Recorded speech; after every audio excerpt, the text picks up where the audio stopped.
से पहले मैं चाहता हूं कि ये कॉन्सेप्ट आप समझें। लिखा है the Bible starts with marriage and the Bible ends with marriage. ये दो बातें आपको समझना बहुत ज़रूरी है। बाइबल की शुरुआत होती है आदम और हवा की शादी से, और बाइबल अंत करती है प्रकाशित वाक्य में कलीसिया और मसीह के विवाह से। तो जिसके चलते ये बात आपके स्क्रीन पे मैंने रखा है, the Bible starts with marriage and the Bible ends with marriage. Now दोस्तों, एक ऐसा वचन है मलाकी 3:14, लिखा है इसलिए क्योंकि यहोवा तेरे और तेरी उस जवानी की संगनी और ब्याही हुई स्त्री के बीच साक्षी हुआ है।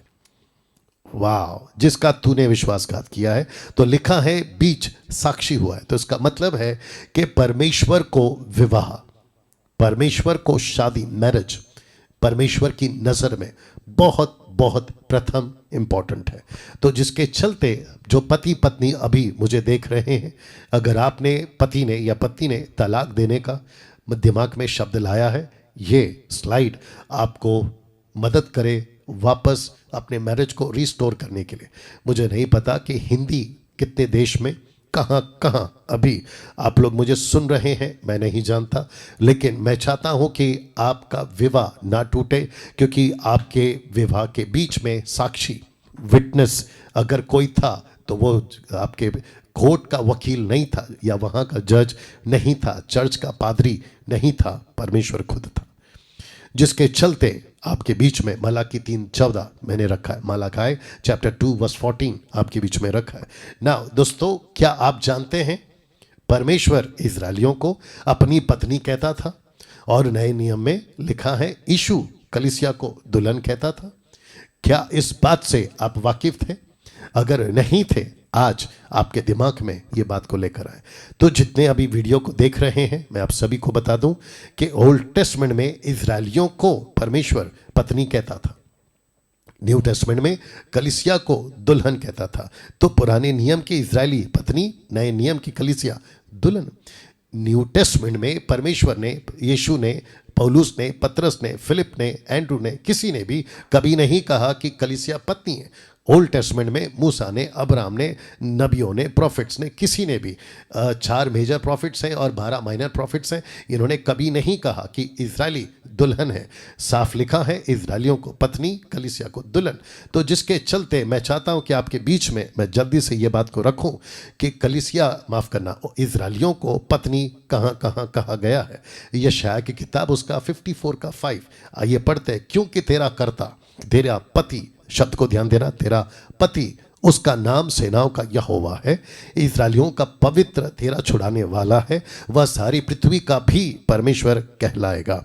यिर्मयाह 31:32, यद्यपि मैं उनका पति था, इजरायलियों की बात हो रही है। हेसेकेल 16:8, मैंने फिर तेरे पास से होकर जाते हुए तुझे देखा और तब तू पूरी स्त्री हो गई थी, सो मैंने तुझे अपना वस्त्र ओढ़कर तेरा तन ढांप दिया, सौगंध खाकर तुझसे वाचा बांधी और तू मेरी हो गई, प्रभु यहोवा की ये वाणी है। हेजेकेल 16:32 कहता है तू व्यभिचारिणी पत्नी है, नहीं लिखा है कि दुल्हन है, लिखा है पत्नी है। यशायाह 54:6 कहता है क्योंकि यहोवा ने तुझे ऐसा बुलाया है मानो तू छोड़ी हुई और मन की दुखिया और जवानी की त्यागी हुई स्त्री, ब्रैकेट में इंग्लिश में वाइफ लिखा है, जिसके चलते मैंने आपकी सुविधा के लिए रख दिया है। लिखा है तेरे परमेश्वर का यही वचन है। तो इन सभी में इससे भी ज़्यादा स्क्रिप्चर्स थे, कम से कम 2-3 दर्जन मैंने नहीं डाला क्योंकि ज़रूरी नहीं है, मैं समझता हूँ कि ये काफ़ी है। तो जिसके चलते कम से कम ये पता चलता है कि इजरायलियों को, यहूदियों को परमेश्वर पत्नी कहता था, पत्नी बुलाता था। जितने नबी थे वो भी जानते थे, और जितने आज भी यहूदी रबीज हैं या रबाइज हैं वो भी जानते हैं कि परमेश्वर ने इजरायलियों को कभी दुल्हन नहीं कहा, बल्कि उसने इजरायलियों को पत्नी, वाइफ कहा है। नाउ इसको देखिए, मरकुस 2:19, मार्क 2:19, यीशु ने कहा जब तक दुल्हा बारातियों के साथ रहता है क्या वह उपवास कर सकता है? सो जब तक दुल्हा उनके साथ है तब तक वे उपवास नहीं कर सकते। तो यहां यीशु खुद को दुल्हा कहता है। आइए देखते हैं दुल्हन कहाँ लिखा है? यूहन्ना की किताब उसका 3:29 में लिखा है कि जिसकी दुल्हन है वही दुल्हा है, परंतु दुल्हे का मित्र जो खड़ा हुआ उसकी सुनता है, दुल्हे के शब्द से बहुत हर्षित होता है, और लिखा है अब मेरा ये हर्ष पूरा हुआ। तो दुल्हा और दुल्हन का कॉन्सेप्ट आपको यहाँ पे अभी तक पता चल गया। क्या आप अभी तक क्लियर हो गए ना? एक ऐसा व्यक्ति जिसको कहते हैं पौलुस, पौलुस को आप जानते हैं, बहुत ध्यान दीजिएगा, पौलुस को आप जानते हैं कि अक्सर प्रकाशन मिलते थे, ऐसे प्रकाशन मिलते थे। उसने एक जगह पर कहा है, दूसरा कुरिन्थियों 12:3-4 से आगे, उसने कहा कि ऐसी ऐसी बातों का प्रकाशन, दर्शन, स्वप्न मुझे मिलता था जिसका जबान पे लाना मुमकिन नहीं है, दूसरे शब्दों में कठिन है। ऐसे व्यक्ति ने कहा, लिखा है यह भेद तो बड़ा है। किसको कहा उसने भेद बड़ा है? मैं चाहता हूं कि शब्द को देखें। इफिसियों 5:32, the book of efficiency chapter 5:32 लिखा है ये भेद तो बड़ा है, बहुत ध्यान दीजिएगा, ये भेद तो बड़ा है, पर मैं मसीह और कलीसिया के विषय में कहता हूं। मसीह और कलीसिया के विषय में कहता हूं। इंग्लिश में लिखा है ग्रेट मिस्ट्री। ऐसा क्यों? उसने ऐसा क्या देखा, उसने ऐसा क्या समझा, उसको ऐसा क्या प्रकाशन मिला, तो उसने कहा यह भेद बड़ा है। मैं चाहता हूं कि एक और व्यक्ति है, उसके बाद में मैं आपको बताऊं कि उसने क्यों कहा कि यह भेद बड़ा है। क्योंकि ओल्ड टेस्टमेंट में इजरायलियों को पत्नी, न्यू टेस्टमेंट में कलीसिया को दुल्हन, इसका भेद क्या है, इसको क्यों कहा भेद बड़ा है। और आज आपके बीच में ये बातों को मैं क्यों रख रहा हूं, बहुत कुछ आप सीखोगे। जूविश वेडिंग का जो कॉन्सेप्ट है, कम से कम 14 स्टेप्स है, मैं रखूंगा। उसका कनेक्शन कलीसिया से क्या है, क्या सीख सकते हैं, जिसके चलते पौलुस कहता है ये भेद बड़ा है ना। मैं चाहता हूं कि आप अगला स्लाइड देखिएगा। लिखा है क्या देखा था जॉन ने, क्या देखा था जॉन ने, यूहन्ना पातमुस नाम टापू में, और कैसा, माफ करें, कैसे देखा था कलीसिया को, एक्लीसिया को कैसे देखा था, क्वेश्चन मार्क। तो इसका मतलब है कि यूहन्ना जो यीशु का चेला है, उसने ऐसी कुछ बातें देखी और उसने उसको लिखा। मैं चाहता हूं इसको ध्यान से पढ़ें। प्रकाशित वाक्य 21:9 लिखा है, फिर जिन 7 स्वर्गदूतों के पास 7 पिछली विपत्तियों से भरे हुए 7 कटोरे थे, उनमें से एक मेरे पास आया, मेरे साथ बातें करके कहा इधर आ, इधर आ। उसने क्या कहा? मैं तुझे दुल्हन अर्थात मेमने की पत्नी दिखाऊंगा। ऐसा क्यों? ऐसा क्यों? उसने कहा मैं तुझे मेमने की पत्नी दिखाऊंगा। तो जिसके चलते मैं समझता हूं यहां 2 शब्द क्यों, दुल्हन और पत्नी, वो भी न्यू टेस्टमेंट में, या तो लिखे दुल्हन या तो लिखे पत्नी। ऐसा क्यों लिखा दुल्हन और पत्नी? तो जिसके चलते इजरायलियों में आपने देखा, अभी मैंने कहा पत्नी, न्यू टेस्टमेंट में दुल्हन। तो ये जो शब्द है दुल्हन और पत्नी न्यू टेस्टमेंट के लिए, आइए समझते हैं। Are you ready for this? और मैं वापस कहता हूं कि जो अभी जुड़ गए हैं, जब तक खत्म नहीं होता आखिर तक बने रहें और ये वीडियो को पूरा देखेंगे। जब ये अपलोड होगा, मैं उनसे भी कहना चाहता हूं, आपके होश उड़ जाएंगे। ऐसे प्रकाशन, ऐसा कनेक्शन एशियन जूइश वेडिंग के साथ, एक्लीसिया का कनेक्शन आपके साथ, मेरे साथ, अद्भुत कनेक्शन, और यीशु का कनेक्शन, अद्भुत बातें हैं जो आप सीखेंगे। तो फिर पूछूंगा, are you ready for this? Okay. लिखा है एशियन जूइश वेडिंग, ब्रैकेट में यहूदी विवाह इन 14 स्टेप्स। टोटल 14 स्टेप्स हैं, एक एक करके आपके बीच में रखूंगा। यहूदी विवाह 2 तरह से होते थे। आपके नॉलेज के लिए बता दूं कि जब एंशिएंट जूइश वेडिंग होती थी, इसको हिब्रू वेडिंग्स भी कहते हैं, यहूदी विवाह जब होती थी तो 2 तरीके से होती थी। कौन कौन से तरीके से रख रहा हूं? एक है केदुशीन, जिसको कहते हैं मंगनी, और दूसरा है खूपा, अर्थात उठाकर मंडप के नीचे ले आना। याद रखो, उठाकर, जिसका कनेक्शन रैप्चर से है, और जिसको कहते हैं pre trib rapture, pre trib rapture, tribulation, trib rapture. तो एक है केदुशीन और दूसरा है खूपा। ये आपके नॉलेज में होना बहुत ज़रूरी है। अगर कोई यहूदी अभी मुझे सुन रहा होगा, वो बिल्कुल समझ जाएगा कि यस पास्टर डैनियल, यही होता था और यही होता है आज भी। इजरायलियों के विवाह का कॉन्सेप्ट है ये। तो जिसके चलते एक है केदुशीन और दूसरा है खूपा। तो मैं चाहता हूं कि आप इस बात को समझें। साथ ही साथ केदुशीन और खूपा में 1 से 2 साल का गैप होता था।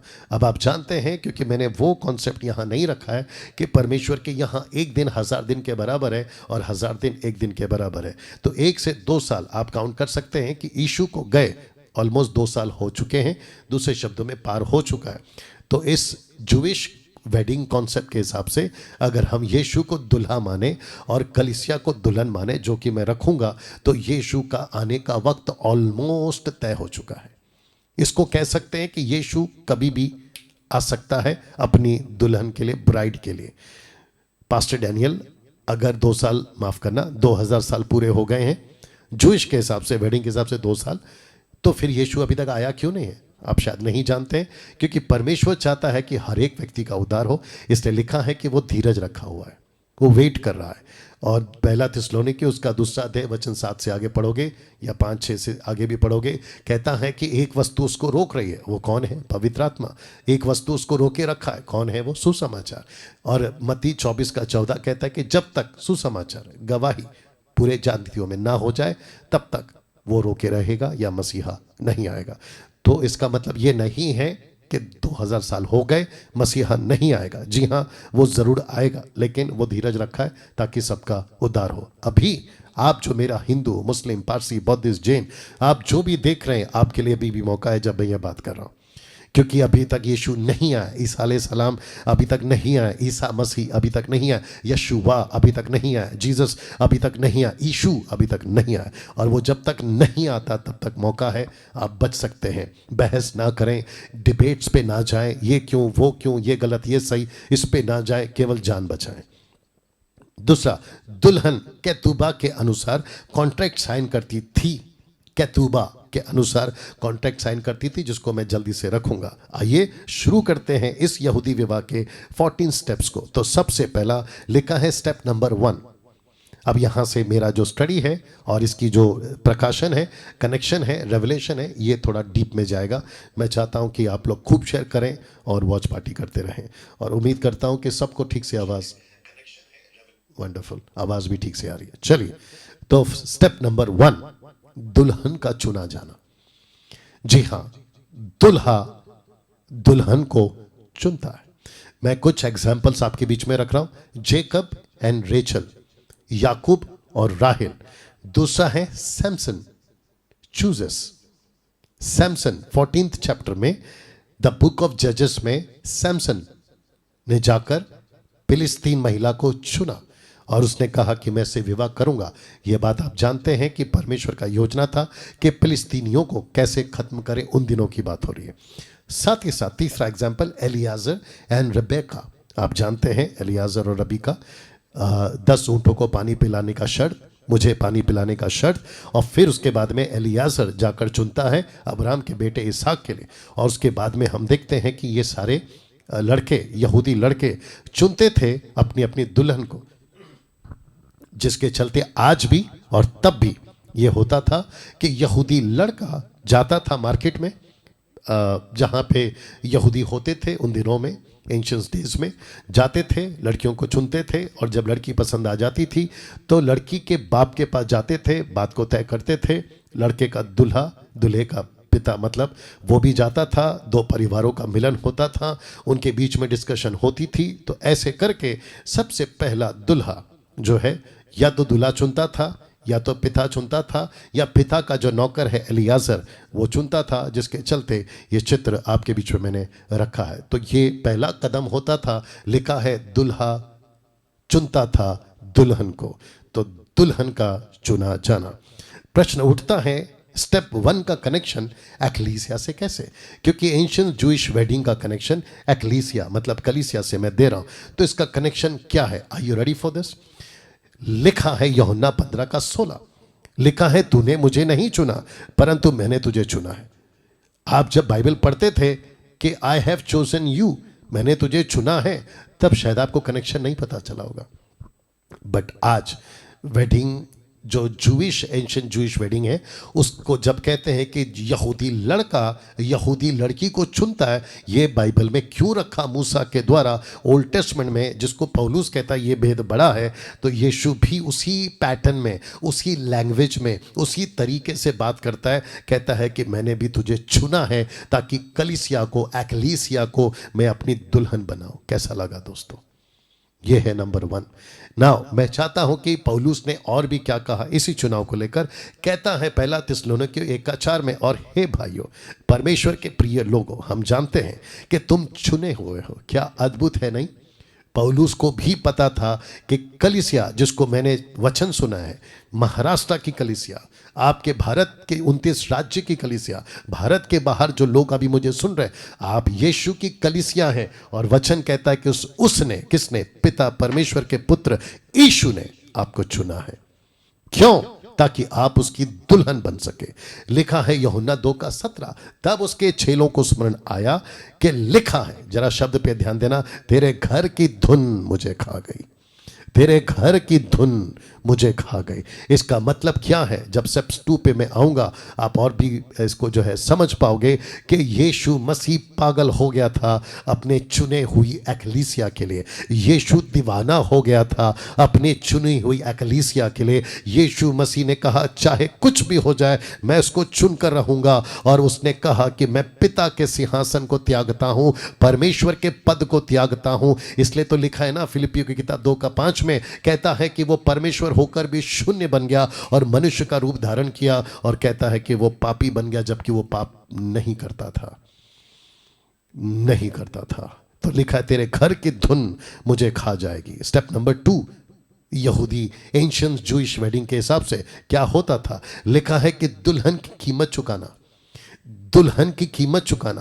क्योंकि जब लड़की पसंद आ जाती थी दुल्हे को, यानी कि यहूदी लड़के को, वो लड़का जाता था पिता के पास, कहता था कि मुझे लड़की पसंद है। दूल्हा और पिता जाते थे दुल्हन के पिता के पास और कहते थे कि आपकी लड़की मेरे लड़के को पसंद है, अब हम चाहते हैं कि हम विवाह की रस्म को आगे बढ़ाएं। तो पिता कहता था कि ठीक है, अब आपको कीमत चुकानी होगी लड़की की, क्योंकि हमने इसको पाला पोसा है, बड़ा किया है, इसको हर तरीके से हमने जो है इसकी जो है पालन पोषण की है और इसकी एक कीमत है।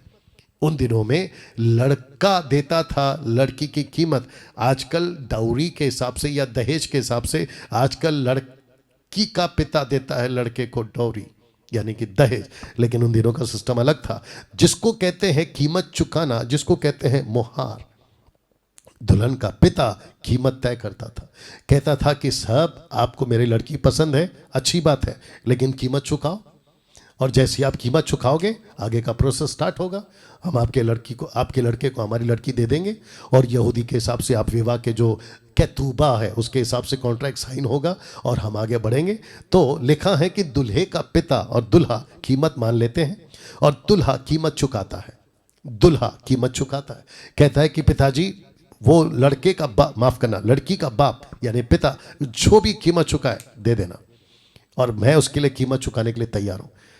वैसे ही आइए देखते हैं इसका कनेक्शन एक्लीसिया से कैसा है, यीशु का कनेक्शन कलीसिया से कैसे, यीशु का कनेक्शन आपसे मुझसे कैसे।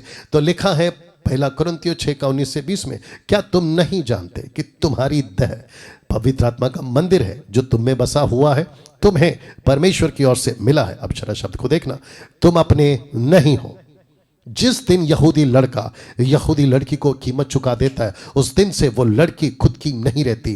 कलीसिया जिस दिन से यीशु ने खरीद लिया उस दिन से कलीसिया खुद की नहीं रहती। डैनियल राज खुद का नहीं है, जितने देख रहे हैं कम से कम 600 के आसपास आप खुद के नहीं हैं। अभी मैं आपसे बात कर रहा हूं, आप जो अपलोडेड वीडियो देख रहे हैं आपसे भी कहता हूं आप खुद के नहीं हैं, आपको किसी ने खरीद लिया है। दूसरे शब्दों में लिखा है कि तुम्हारी दाम दे दी गई है, क्योंकि तुम दाम देकर मोल लिए गए, तुम बिक चुके हो।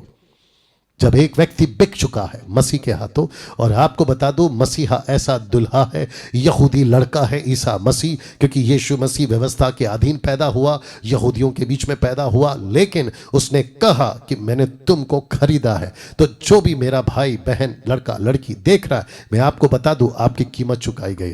कीमत कैसे चुकाई है उसकी कड़ी में आगे बढ़ूंगा। प्रकाशित वाक्य 5:9 कहता ये नया गीत गाने लगे, कहां? आने वाले दिनों में ये घटना घटेगी जिसको जॉन ने देखा, यूहन्ना ने देखा। उसने कहा कि तू यानी कि यीशु इस पुस्तक के लेने, उसकी 7 मोहरें 7 सील्स खोलने के योग्य है, क्योंकि तूने ब्रैकेट में यीशु वध होकर, लिखा है अपने लहू से हर कुल भाषा लोक जाति में से परमेश्वर के लिए लोगों को मोल लिया है। यू हैव परचेस्ड हिम और देम, आपने खरीद लिया है उसको। कैसे कीमत चुकाई उसने? लिखा है उसने लहू से।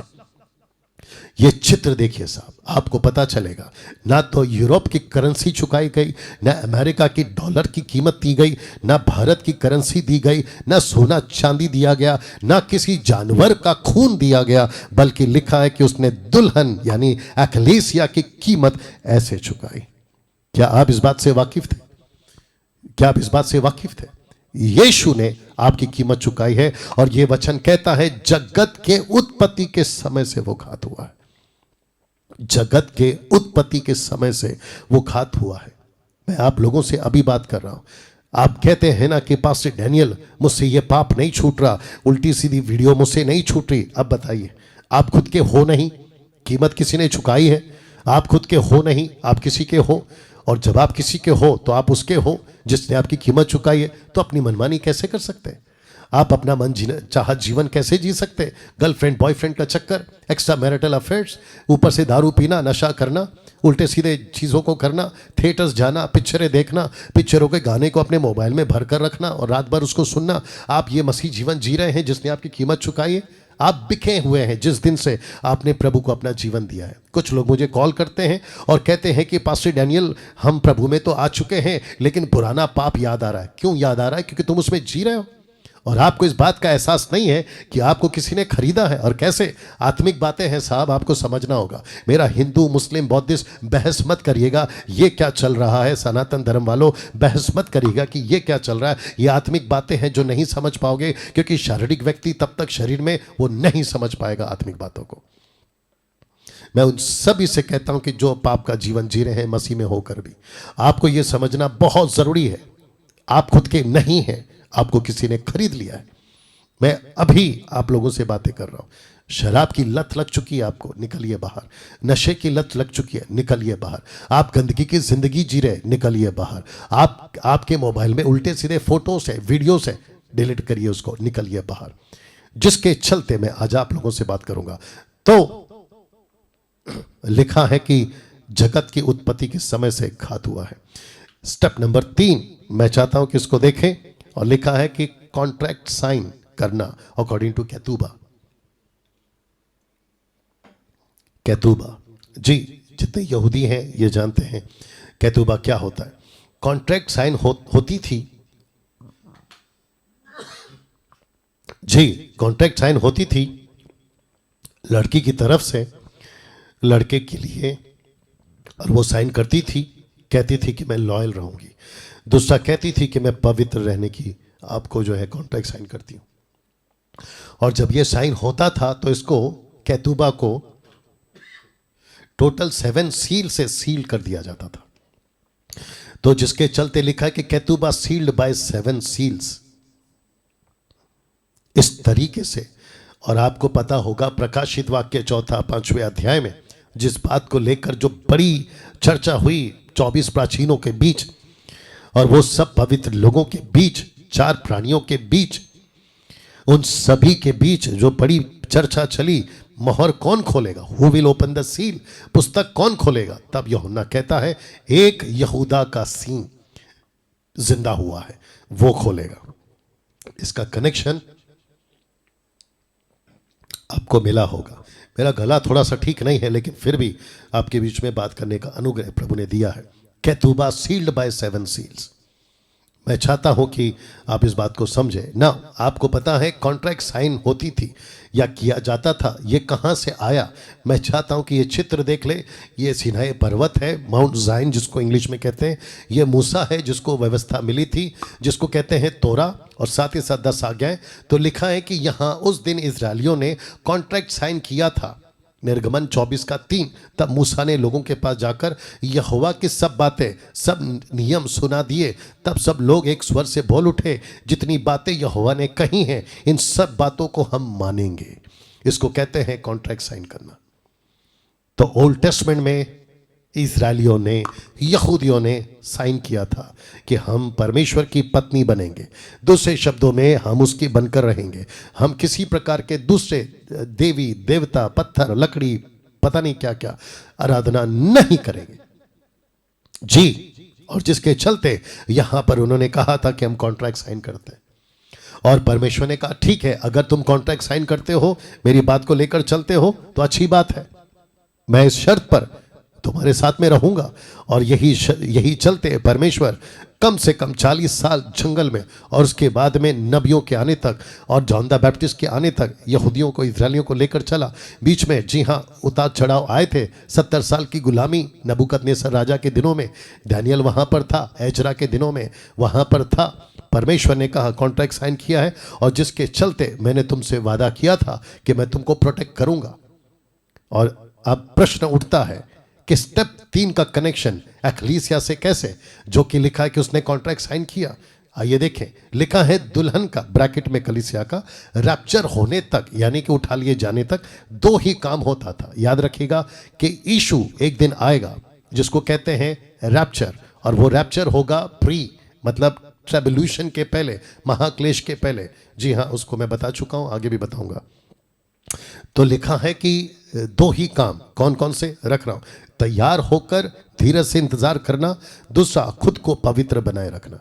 ये यहूदी लड़की का, उस वक्त यहूदी लड़के के लिए कॉन्ट्रैक्ट साइन किया हुआ वादा था।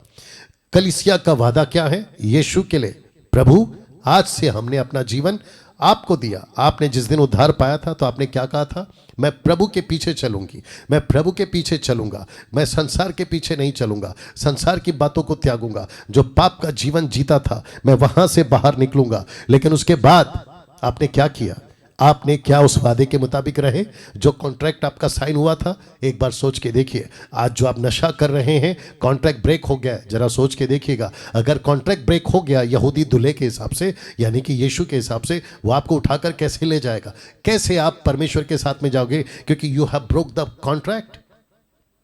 You have to understand this. लिखा है पवित्र बनकर रहे ना। 2 कुरिन्थियों 6:14 लिखा है अविश्वासियों के साथ आसमानी जुए में ना जुतो, क्योंकि धार्मिकता और धर्म का क्या मेलजोल, या ज्योति और अंधकार की क्या संगति, और मसीह का बलियाल के साथ में क्या लगाव, विश्वासी के साथ अविश्वासी का क्या नाता, और मूर्तों के साथ में परमेश्वर के मंदिर का क्या संबंध। तो जरा देखिएगा, मेलजोल, संगति, लगाव, नाता, संबंध, और ये सब कुछ, तुम ठीक हो, कम करना है, ये सब क्यों, इतने शब्द क्यों, अविश्वासी के साथ मेलजोल, अविश्वासी के साथ संगति, अविश्वासी के साथ में लगाव, अविश्वासी के साथ में नाता, और परमेश्वर का संबंध अविश्वासी के साथ कैसे, ये सब कुछ किया जा रहा है। कहते हैं कि साहब सोसाइटी में रहते हैं तो सबको खुश करके चलना पड़ता है, अविश्वासियों के बीच में रहते हैं तो सबको खुश कर कर चलना पड़ता है, हम दोस्तों के साथ में पिकनिक जाते हैं तो सब कुछ बर्दाश्त करना पड़ता है, हम संसार में रहते हैं तो सब खाना पड़ता है, चाहे वो पत्थर की आराधना किया हुआ प्रसाद हो या फिर किसी देवी देवता के सामने माथा टेक कर लाया हुआ प्रसाद हो। आप कहते हैं कि हम तो सब करेंगे क्योंकि यहाँ रहना है, हम दूसरों को नाराज कैसे करते हैं। मूर्खों, एक बात सोच के देखिए, ये लोगों को खुश करने के चक्कर में तुम अनंत काल के पिता को, अपने दुल्हे यीशु को नाराज करके बैठे और अपना उद्धार खो बैठोगे, वो ज्यादा महंगा नहीं पड़ जाएगा। सोच के देखिए आप।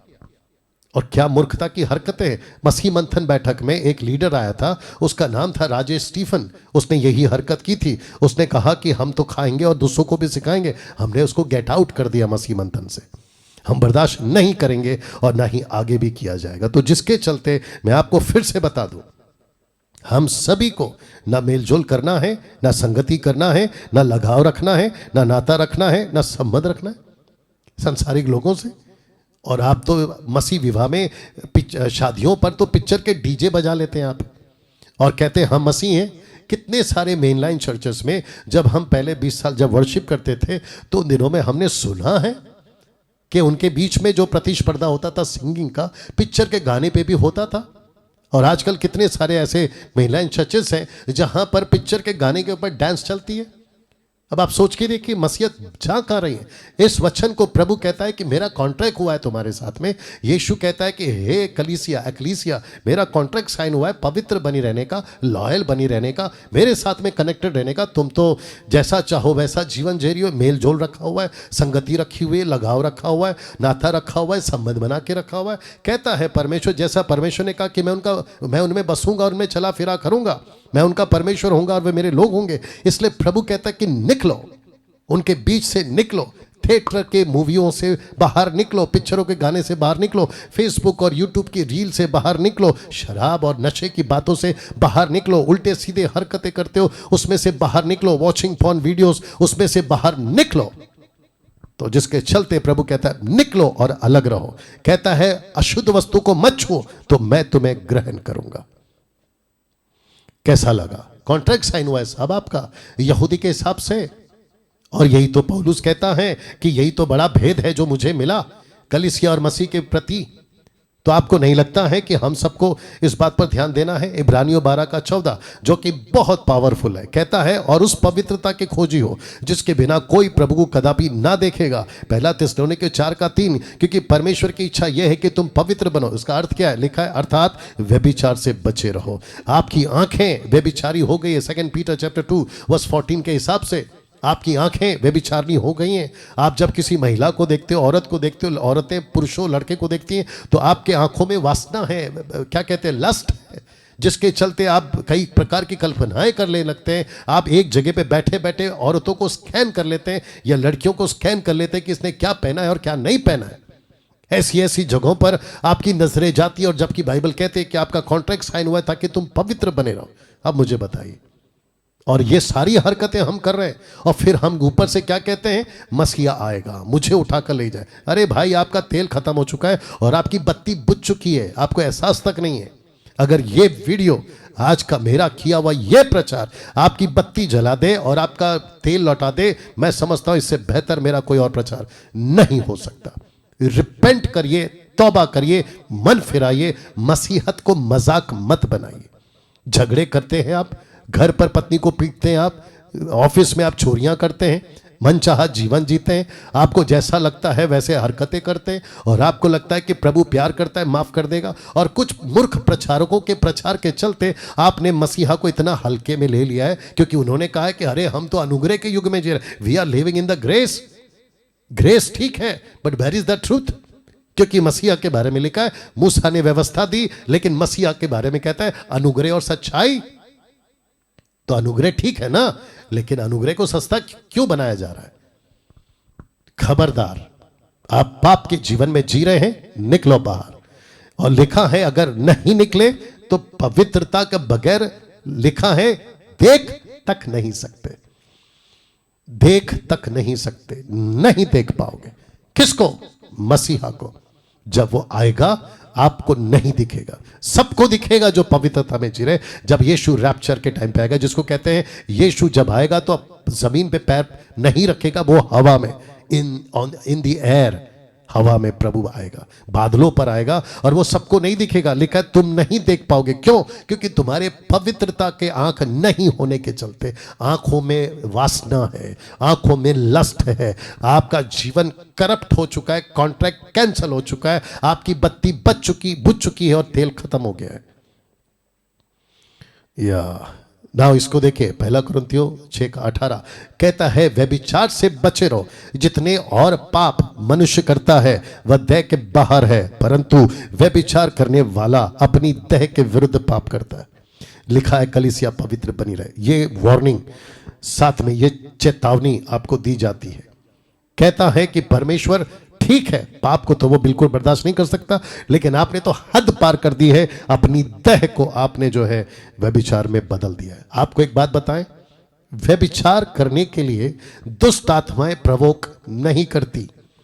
आपकी आंखें लस्टफुल हो जाएं, ये दुष्ट आत्मा को दोष मत लगाइए कि शैतान ने मुझे बहका दिया। बिल्कुल नहीं। आपको बताऊं क्यों? क्योंकि दो ही लड़ाई है, दूसरे शब्दों में दो के बीच में लड़ाई है। एक है आत्मा, दूसरा है शरीर। आपका जो शरीर है ना, पाप के चलते, आदम का बीज आपके अंदर आने के चलते, क्योंकि 30-40 साल जब तक उद्धार नहीं होता आप उसी बीच के साथ जी रहे थे।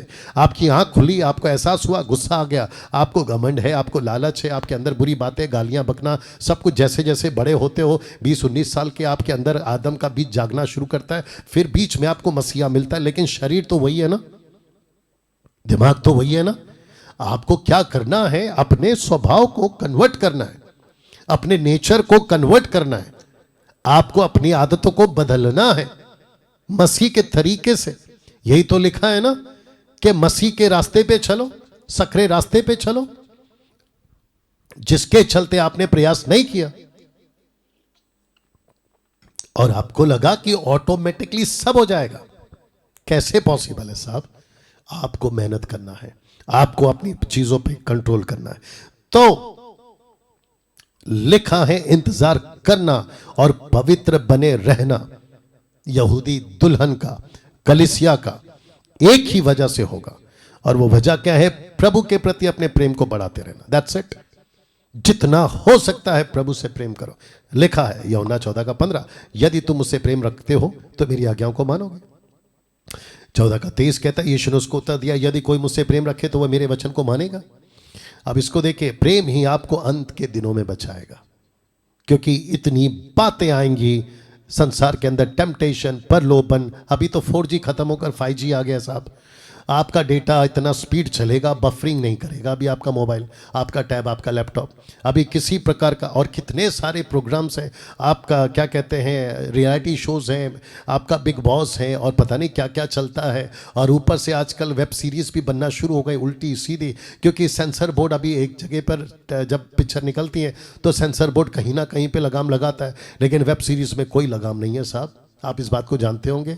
तो जिसके चलते जो है आपको अंत के दिनों में अगर कोई बचाएगा तो वो परमेश्वर का प्रेम बचाएगा। तो जिसके चलते पौलुस ने लिखा 1 कुरिन्थियों 16:21 में, मुझ पौलुस का अपने हाथ का लिखा हुआ नमस्कार। क्यों? कहता है यदि कोई प्रभु से प्रेम ना रखे तो वो श्रापित हो।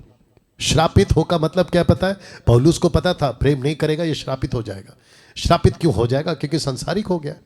इंतजार का मजाक उड़ाया जाएगा आने वाले दिनों में, क्योंकि दुल्हन यहूदी लड़के का, एंशिएंट जूइश वेडिंग के हिसाब से वो इंतजार कर रही है। सहेलियां पूछती है आपका दूल्हा कब आएगा, मजाक में। आज भी मजाक हो रहा है, यीशु कब आएगा, 2000 साल हो गए, कब आएगा, कब आएगा। तो जिसके चलते दूसरा पत्रस का किताब उसका 3:1 से आपके बीच में रख रहा हूं। लिखा है कि हे प्रियो, अब मैं तुम्हें यह दूसरी पत्री लिखता हूं, दोनों में सुधि दिलाकर तुम्हारे मन शुद्ध मन को उभारता हूं, कि तुम उन बातों को जो पवित्र भविष्यवक्ताओं के पहले से कही है और प्रभु उद्धारकर्ता उस आज्ञा को स्मरण करो, तुम्हारे प्रेरितों के द्वारा दी गई थी। अब इसको पढ़िएगा, और यह है पहले जान लो। सबको कह रहा हूं कि पहले जान लो क्या? कि अंतिम दिनों में हंसी ठट्टा करने वाले आएंगे। माय गुडनेस, लिखा है हंसी ठट्टा करने वाले आएंगे जो अपनी ही अभिलाषा के अनुसार चलेंगे। लिखा है और कहेंगे उसके आने की प्रतिज्ञा कहां गई, क्योंकि जब से बाप दादे सो गए सब कुछ वैसा ही है जैसा सृष्टि के आरंभ से था। यह हंसी ठट्टा दो टाइप के लोग करेंगे, एक अविश्वासी और दूसरा विश्वासी। मैं आपको बताऊं, ऐसा दिन आएगा according to Matthew chapter 24:24, pastor तक अपने चर्च में ये बोल देगा कि बस करो, हम धोखे में थे, मसीहा नहीं आएगा। क्योंकि लिखा है even the elected one will be deceived, चुना हुआ भी बरमा दिया जाएगा।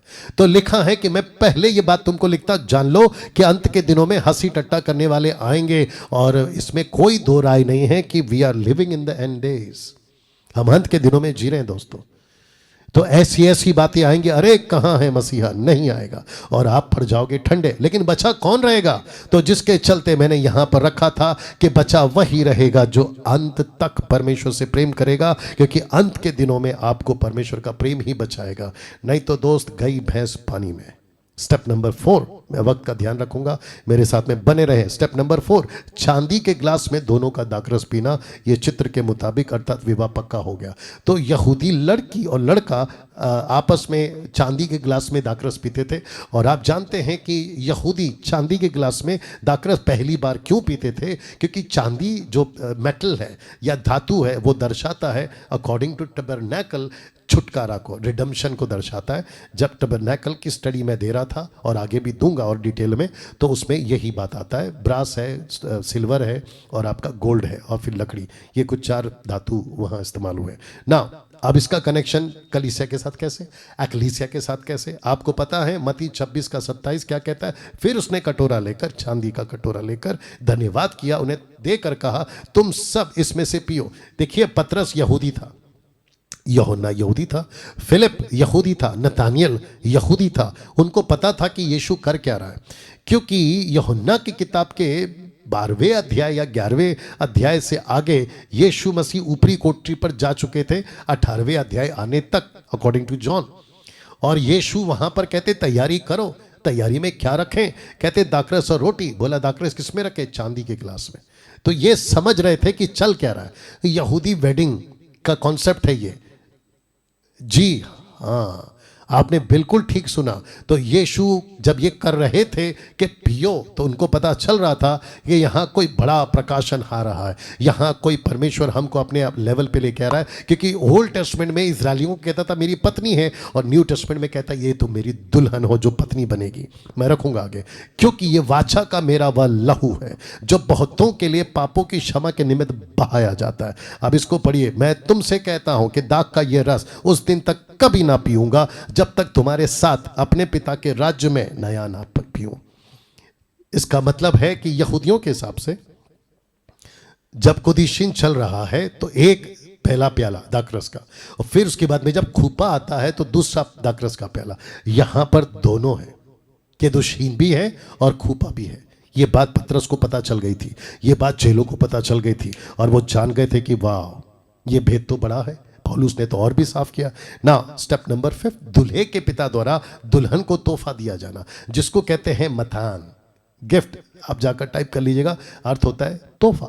तो दूल्हे के पिता द्वारा दुल्हन को तोहफा दिया जाता था, और यह बात धीरे धीरे पक्की हो जाती थी। सबसे पहले कॉन्ट्रैक्ट साइन हो चुका है, कीमत चुका दी गई है, दाखरस पी लिया गया है, और अब यहां पे तोहफा दे दिया गया। तोहफा क्यों? क्योंकि अब हम एक हो गए। तोहफा क्यों? तुम हमारे परिवार की हो। तोहफा क्यों? ताकि तुमको याद रहे कि हमने तुमको एक कमिटमेंट किया है, तुमको एक वादा दिया है, और ये तोहफा तुमको बार बार याद दिलाता रहेगा। तो लिखा है तोहफा दुल्हन को इंतजार करने में मदद करता है। अब इसका कनेक्शन, स्टेप नंबर 5 का कनेक्शन कलीसिया से कैसे?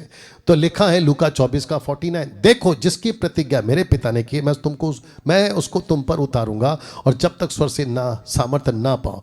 और यहां पर लिखो therefore he says when he ascended on high he led captivity captive and gave gifts to men, gifts to men, gifts to men। वाह, क्या अद्भुत है कनेक्शन। इसका मतलब क्या है? परमेश्वर ने यीशु के साथ कलीसिया की केदोशीन मंगनी की अभी तक, और हमको देकर गया गिफ्ट पवित्र आत्मा। अब कुछ महामूर्ख लोग हैं, पेंटिकोस्टल कैरिस्मेटिक के टाइप के लोग, कहते हैं कि गिफ्ट जो है ना वो टंग्स है, स्पीकिंग टंग्स है। मूर्खता की हद है। रबा रबा शबा शबा, ये बकवास है भाई। गिफ्ट नहीं है वो पवित्र आत्मा का कलीसिया को दिया हुआ ग्लोसा है। परमेश्वर ने जो आपको और हमको दिया है ना, वो पवित्र आत्मा दिया है। आपके पास अगर पवित्र आत्मा है तो वो परमेश्वर की ओर से दिया हुआ गिफ्ट है। या इसको एडिट करके डालूंगा मैं। स्टेप नंबर 6, कुछ समय के लिए दोनों को एक साथ छोड़ दिया जाता था।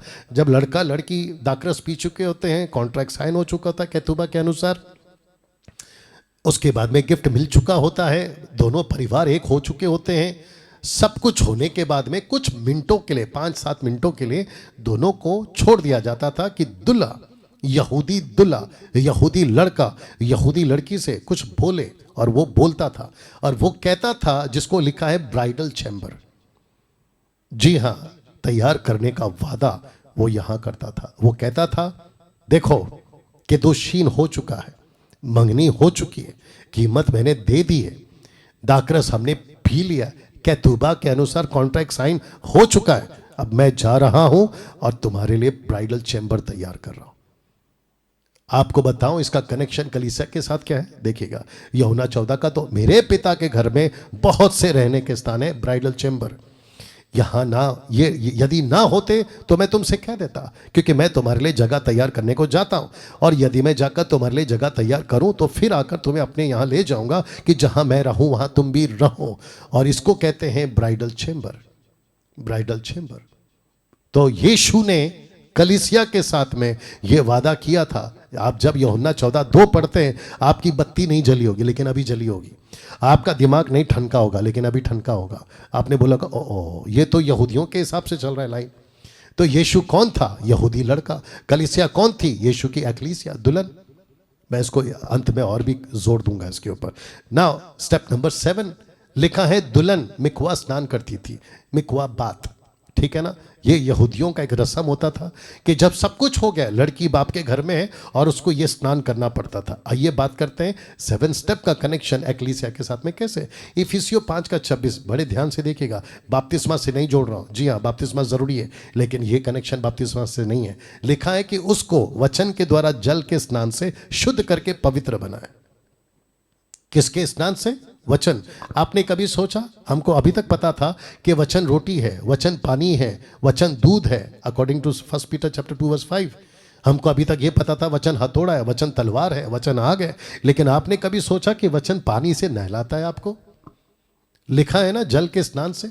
और यहां पर पौलुस ने क्यों कहा कुलुस्सियों 3:16 में, मसीह के वचन को अपने हृदय में अधिकाई से बसने दो। इसका मतलब क्या पता है? आपको खूब बाइबल पढ़ना है। ध्यान से सुनो, मैं रिपीट कर रहा हूं, खूब, आपको खूब बाइबल पढ़ना है।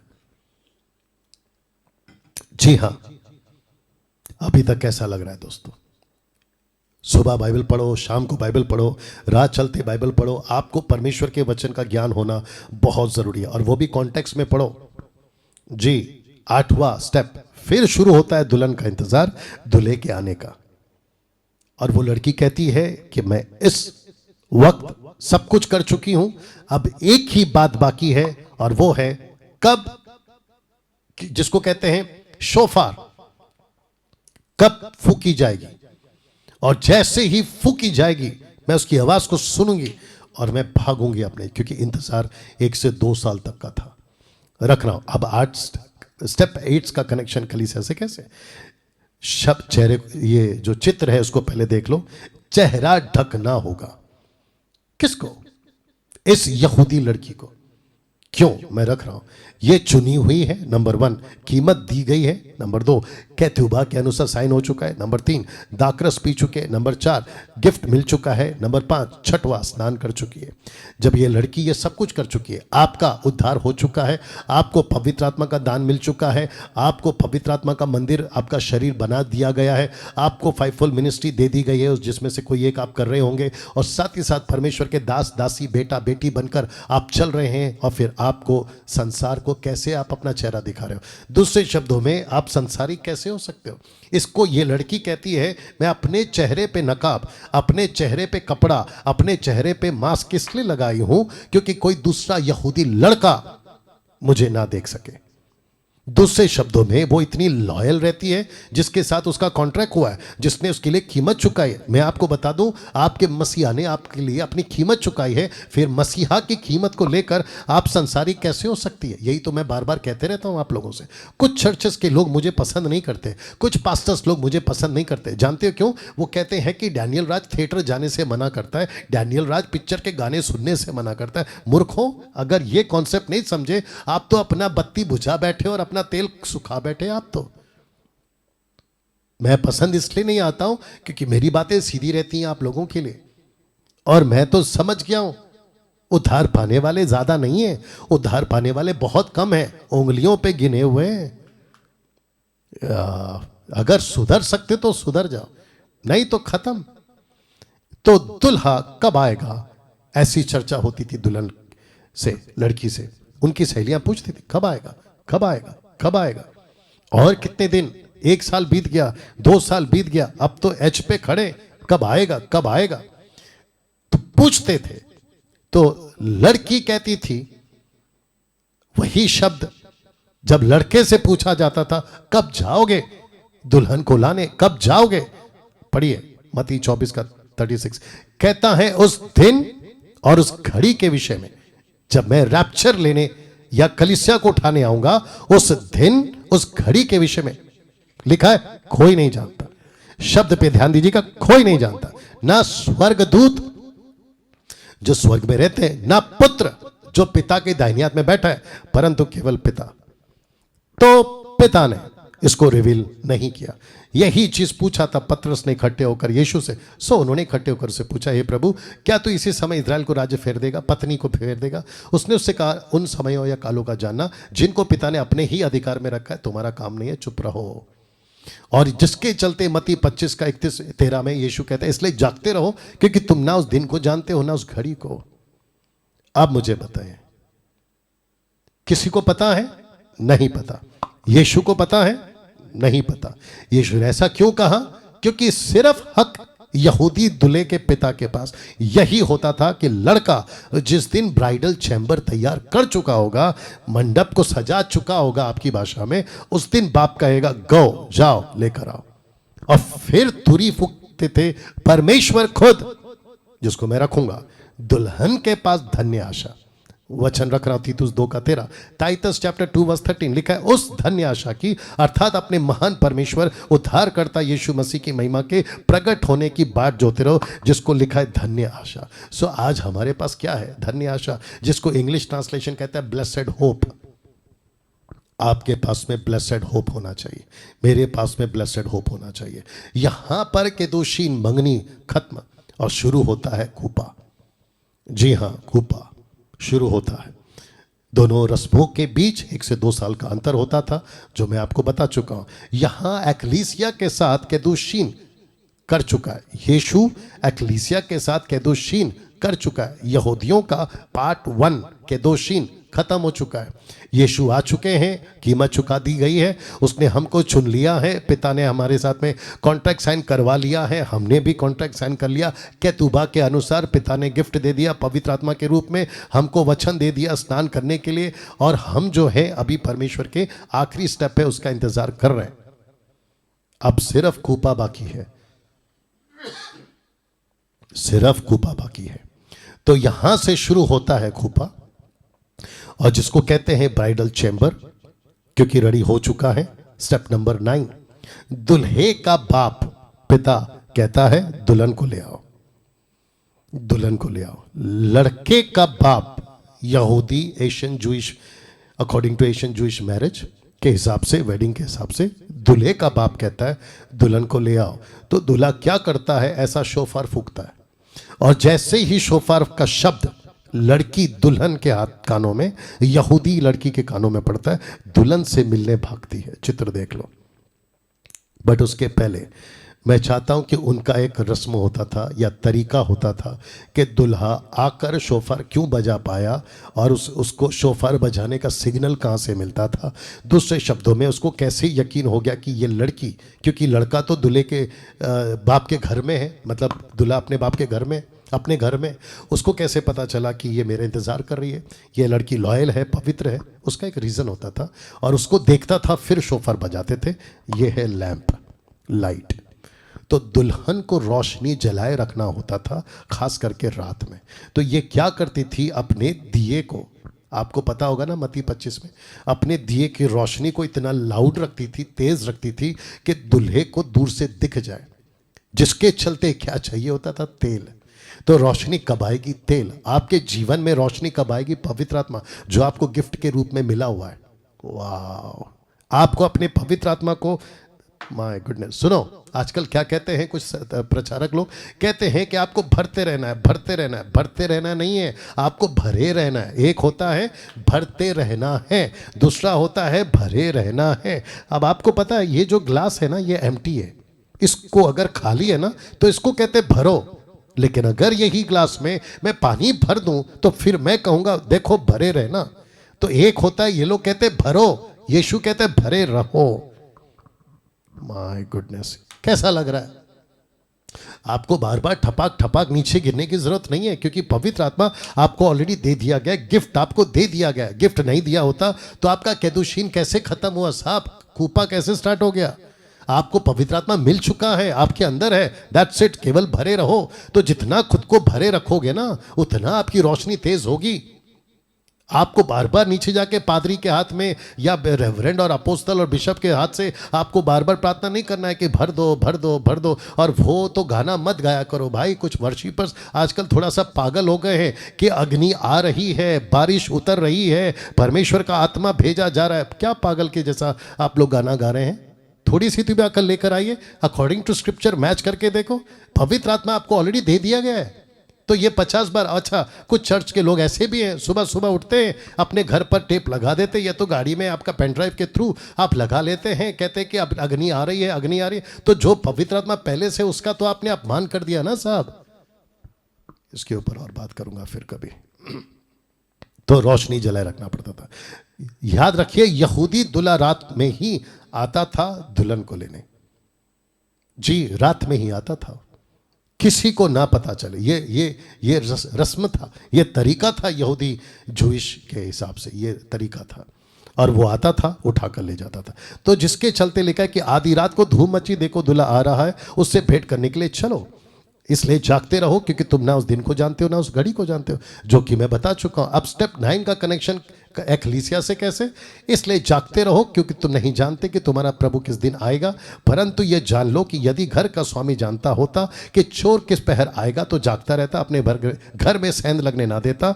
और 44 कहता है, इसलिए मैं भी तैयार, इसलिए तुम भी तैयार रहो, क्योंकि जिस घड़ी के विषय में तुम सोचते भी नहीं हो, उसी घड़ी मनुष्य का पुत्र आ जाएगा। और ये सब स्क्रिप्चर बताते रात में, रात में, रात में। पहला थिस्सलुनीके 4 का 16 से 18, क्योंकि प्रभु आप ही स्वर्ग से उतरेगा, उस समय ललकार और प्रधान दूत का शब्द सुनाई देगा, परमेश्वर की तुरी फूकी जाएगी। तो परमेश्वर की तुरी अलग है, स्वर्गदूतों की तुरी अलग है। इसका एडिट वीडियो बनाकर आपके लिए डाल चुका हूं। वाह, अभी तक कैसा लग रहा है? तो फिर कहता हूं, मिस्टेक नहीं करना, कंफ्यूज नहीं होना, गड़बड़ का प्रचार को नहीं करना। स्वर्गदूत की तुरी इस्राएलियों के लिए, परमेश्वर की तुरी कलीसिया के लिए, पत्नी के लिए स्वर्गदूत की तुरी, दुल्हन के लिए परमेश्वर की तुरी। तब परमेश्वर की तुरी फूकी जाएगी। जो मसीह में मरे हैं वे पहले जी उठेंगे, हम जो जीवित और बचे रहेंगे उनके साथ बादलों पर उठा लिए जाएंगे, इन द एयर, हवा में प्रभु से मिले, और इस रीति से हम सदा प्रभु के साथ रहेंगे। इन बातों से एक दूसरे को शांति दिया करो। तो परमेश्वर की तुरी का शब्द हम सुनेंगे, और जिस दिन परमेश्वर तुरी फूकेगा, तो जिस जिसकी मशाल, माफी चाहता हूं पीछे लेके जा रहा हूं, जिस जिसकी मशाल जलती रहेगी वो पक्का उठाया जाएगा। जिस जिसकी रोशनी तेज रहेगी वो पक्का उठा लिया जाएगा। जिस जिसके बर्तन में तेल पवित्र आत्मा भरा रखा जाएगा, क्योंकि पवित्र आत्मा को तुम बुझा सकते हो अपने पाप के जीवन के चलते, पवित्र आत्मा को तुम दूर कर सकते हो अपनी गंदगी हरकत के चलते। तो जिसके चलते तुरी फूकी जाएगी, दुल्हा आ चुका होगा, और वो कहता है कि जो शब्द को सुनेगा वो उठा लिया जाएगा। दुल्हा उसको उठा कर ले जाता है बाप के घर। वाह, इसलिए तो लिखा है ना 14:2 का 3 से 14 का 2 से 3 तक में, पिता के घर में बहुत से रहने के स्थान है, यदि ना होते तो मैं तुमसे कह देता, क्योंकि मैं तुम्हारे लिए जगह तैयार करने जाता हूं। यदि मैं जाकर तुम्हारे लिए जगह तैयार करूं तो फिर आकर तुम्हें अपने यहां ले जाऊंगा, कि जहां मैं रहूं वहां तुम भी रहो। दोस्तों, कैसा लग रहा है अभी तक? मैं जानता हूं कि वक्त हो रहा है, लेकिन बने रहिए मेरे साथ। या 10वां स्टेप, दोनों मिलकर वाचा का दाखरस पीते हैं। इसलिए पीते हैं क्योंकि विवाह का वादा पूरा होने की खुशी में। लड़का खुश कि लड़की ईमानदार बनी रही, लड़का खुश कि ये पवित्र बनी रही, लड़का खुश कि इसने नकाब पहन के रखा था, लड़का खुश कि इसने अपने कैतुबा के अकॉर्डिंग जो कॉन्ट्रैक्ट साइन किया था ये बिल्कुल ईमानदार रही, पवित्र रही, इसमें किसी प्रकार का कोई दोष नहीं है। और इस खुशी में वो दाखरस पीता। लड़की खुश कि लड़के ने वादा पूरा किया, जैसे कीमत चुकाया था मुझे लेने आया, जो वादा किया था उसने अपनी तुरी फूकी, शोफार फूका और मुझे लेने आया। क्या बात है! इस खुशी में वो दाखरस पीते। अब स्टेप 10 का कनेक्शन कलीसिया के साथ में कैसे? यीशु ने कहा था मत्ती 26:29 में, मैं तुमसे कहता दाग का ये रस तुम तक कब ना पीऊंगा, जब तक मैं तुम्हारे साथ अपने पिता के राज्य में नया ना पीऊं। इसको कहते हैं कि परमेश्वर, यीशु ने कहा कि मैं पतरस एक दिन आऊंगा। आपको याद होगा, हालांकि मैंने नहीं रखा है, जब यीशु मसीह की तीसरे दिन कब्र में जब लाश नहीं दिखी, पैनिक हो गए, यीशु जी उठा था, ये बात सच है। वहां पतरस था, यूहन्ना था, मैरी मैगदलिनी थी। वो जब उन्होंने देखा कि जो कपड़ा था वो फोल्ड करके रखा हुआ था, और यहूदियों के हिसाब से कपड़ा जो फोल्ड किया जाता है उसका मतलब ये होता है कि आदमी यहूदी खाना खाने के वक्त, यहूदी व्यक्ति जब टेबल पे खाना खा रहा है, उसका खाना अगर ख़त्म नहीं हुआ है और कोई बीच में काम आ गया तो वो नैपकिन को फोल्ड करके रखता है, तो वो जो वेटर या जो भी घर का नौकर होता है वो समझ जाता है कि मुझे प्लेट नहीं उठाना है खाने की, क्योंकि मालिक ने नैपकिन को फोल्ड किया है, वो वापस आएगा। यीशु ने कहा कि मैंने नैपकिन फोल्ड की है, यानी कि कपड़ा फोल्ड करके रखा है, मैं वापस आऊंगा। क्या अद्भुत कनेक्शन है दोस्तों। आपका मसीहा सच्चा है, आपका यीशु सच्चा है और वो वादे का पक्का है। स्टेप नंबर 11, 7 दिन तक ब्राइडल चैम्बर में ये रहते हैं।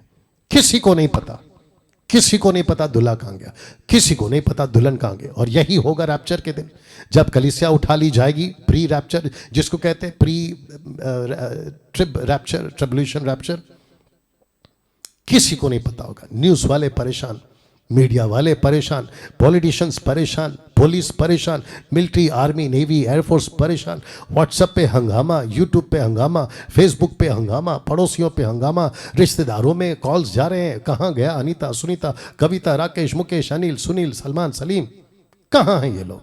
रॉबर्ट, पिंटो, माइकल डिसूजा, कहाँ हैं ये लोग? नहीं पता। 7 दिन तक, 7 साल तक। कब? जब कलीसिया, इजरायली, खास करके वो इजरायली जिन्होंने मन नहीं फिरा। आज अच्छे इजरायली लोग भी हैं, अच्छे यहूदी भी हैं जिन्होंने अपना जीवन प्रभु को दिया और वो प्री रैप्चर में उठाए जाएंगे, ये बात भी पक्की है। और जिसके चलते उस वक्त में जो महाक्लेश जब चल रहा होगा, 7 साल का, एंटी क्राइस्ट आएगा और ऐसी कलीसिया को सताएगा जिसकी आंखें ठीक नहीं है, जिसका तेल बुझ चुका है, जिसकी मशालें बुझ चुकी हैं, और जिसके चलते वो रुक जाएंगे, ठहर जाएंगे। 7 दिन तक कलीसिया कहां होगी?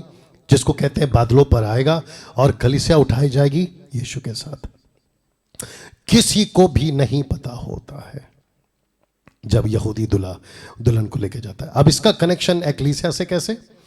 लिखा है ग्रेट ट्रिब्यूलेशन के वक्त कलीसिया ब्राइडल चैम्बर में होगी। एक्सक्यूज मी, जी हां, यह उस वक्त वहां होगी जब पृथ्वी पर हाहाकार मचा होगा। 4 घोड़े, सफेद, लाल, पीला, काला, 7 मोहरें, 7 तुरियां, 7 कटोरे। इस प्लैनेट पर कई तिहाई मनुष्य, पानी का लहू होना, समंदर का लहू होना 1 तिहाई, ऊपर से आग और ओले गिरना, मनुष्य के शरीर में फोड़े हो जाना, तरह तरह का युद्ध, भयंकर बातें और एंटी क्राइस्ट का राज्य। इन सब के बीच में यीशु अपनी कलीसिया को नहीं छोड़ेगा, यह बात पक्की है। बाकी बकवास है, यह बात पक्की है। जिसको कहते हैं कि कलीसिया उठा ली जाएगी, आप नहीं रहोगे। तो पहला थिस्सलुनीके 4:8। सो इन बातों से एक दूसरे को शांति दिया करो, क्योंकि बहुत सारे उल्टे सीधे लोग आजकल टीचिंग दे रहे हैं कि रैप्चर जो होगा वो मिड में होगा, कुछ लोग कहते हैं वो पोस्ट में होगा। क्या बकवास है, कहां से ला रहे हो टीचिंग? अभी भी सुधरो और कलीसिया को सही सिखाओ। मैंने अभी बीच में फेसबुक पे डाला था, तो मुझे कहते हैं कि डैनियल राज पोस्ट, माफ करना, प्री रैप्चर पे विश्वास करता है, फॉल्स टीचिंग है। मूर्खों, तो फिर तुम्हारी क्या है? तो मुझे कहते मेरे पास तो प्रूफ है, तुम्हारे पास क्या प्रूफ है? बात को आगे बढ़ाते हैं। दुल्हा अपनी दुल्हन को महाक्लेश में नहीं रखेगा, यह बात पक्की है, नहीं रखेगा अकॉर्डिंग टू जूइश मैरिज।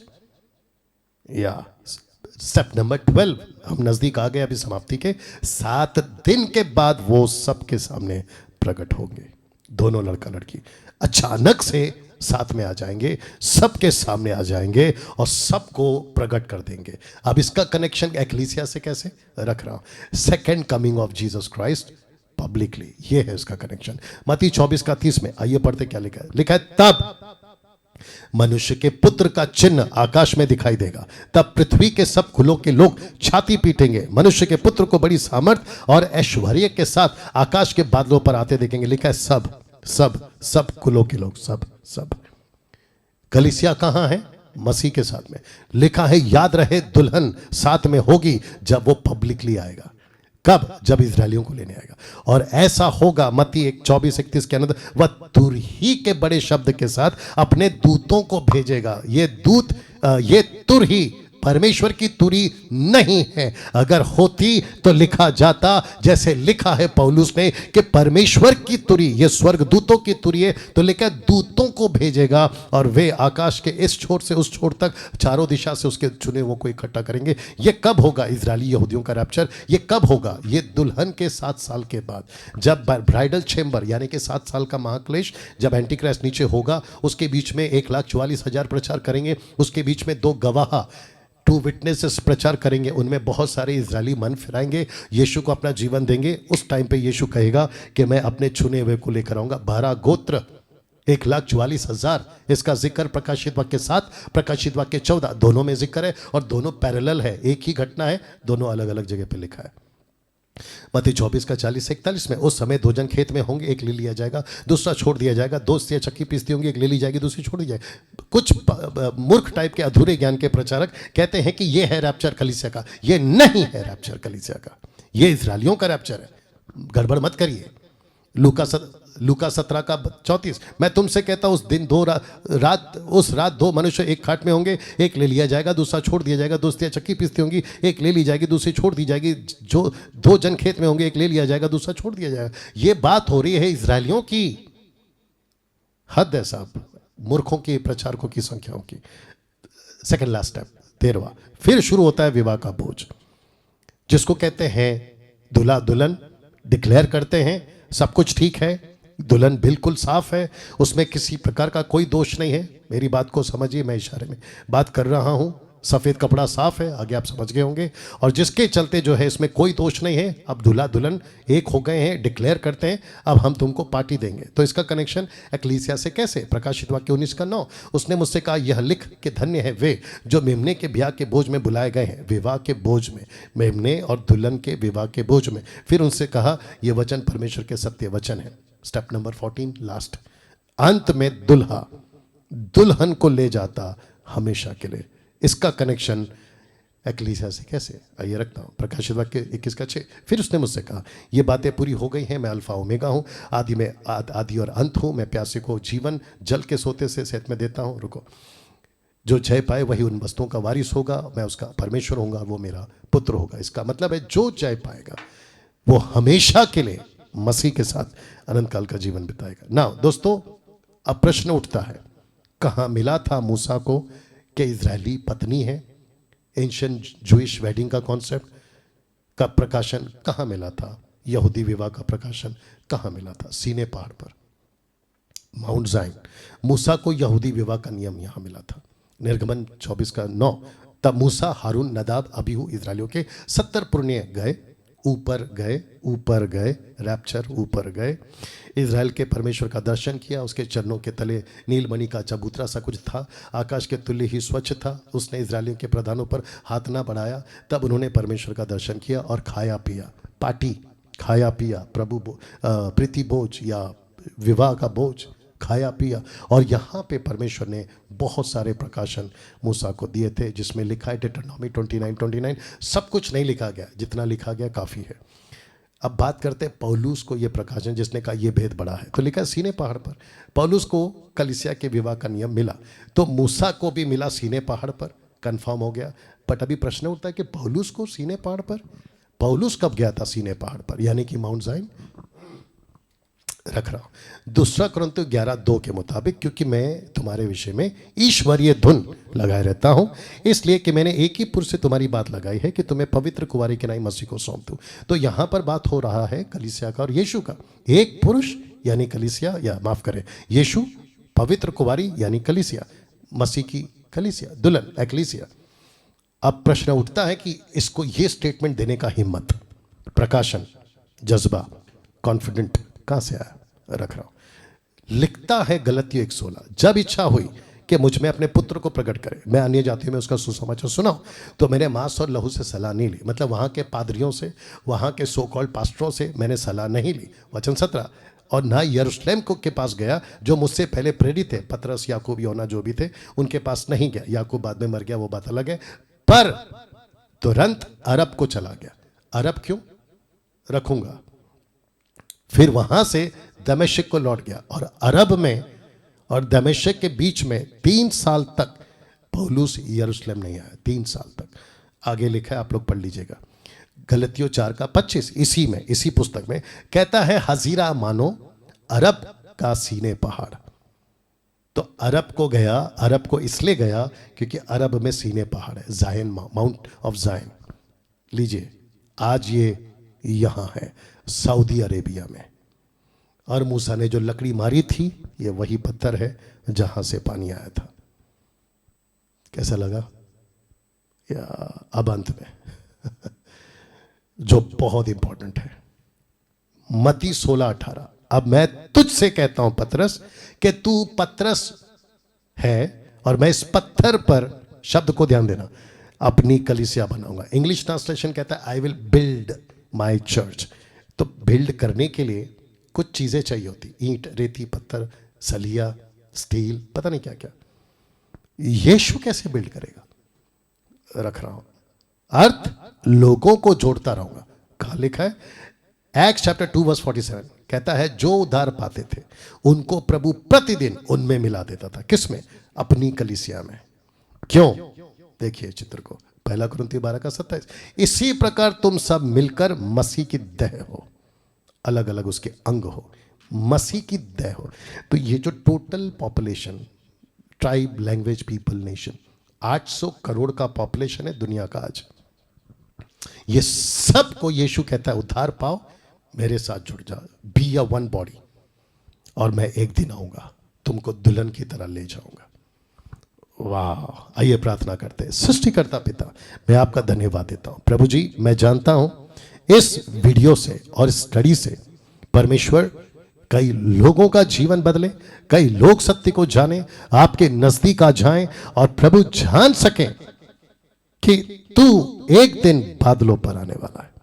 कलीसिया उठाई जाएगी, दुल्हन उठाई जाएगी और अनंत काल के लिए राज्य पाएगी। प्रभु जी, मैं आपका धन्यवाद देता हूं, आपकी स्तुति करता हूं और कहता हूं कि पिता, हम सभी को इन प्रकाशनों से और भी ज्यादा हमको अंदर ले चल। प्रभु, आदर महिमा आपको देते हैं। ये प्रार्थना यीशु के नाम से मांगते हैं, आमीन। चलिए दोस्तों, इस वीडियो को खूब शेयर करें, दूसरों तक पहुंचाएं, और मैं जानता हूं कि ये वीडियो आपको प्रभु के नजदीक जरूर लाया होगा।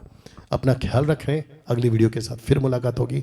याद रखिए, फेसबुक और यूट्यूब को, फेसबुक को फॉलो करें, लाइक करें, यूट्यूब चैनल को सब्सक्राइब करें, बेल आइकन दबाएं, क्योंकि डैनियल राज किसी तरीके के कोई पैसे कमाने के लिए ये बातें नहीं कह रहा है। मसीह मंथन से जुड़ें, जो आपको खरी शिक्षाएं देता है, देता रहेगा। अपना ख्याल रखें। जय मसीह।